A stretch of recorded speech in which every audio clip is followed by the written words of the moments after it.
Hey there, in this quick video I'm going to share with you how you can unlock your Whirlpool dishwasher. It's nothing difficult and it's pretty simple, so let me show you how to do it. Now, the first thing that you want to look for is a lock button on your Whirlpool dishwasher. It's going to look like this.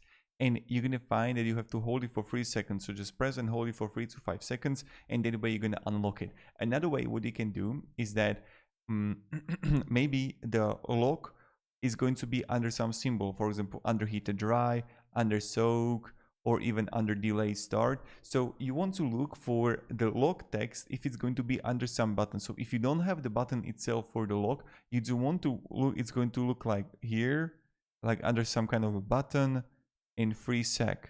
It's going to probably even look like this, that you're gonna have it under some kind of like button that is not going to be lock button, but it's going to be some function button. Under you're gonna have text lock hold 3 second, or just the lock symbol 3 second, or like the key symbol 3 second, and you just want to again press and hold it for 3 seconds, and you're gonna unlock it. Thank you very much and have a great day, and goodbye.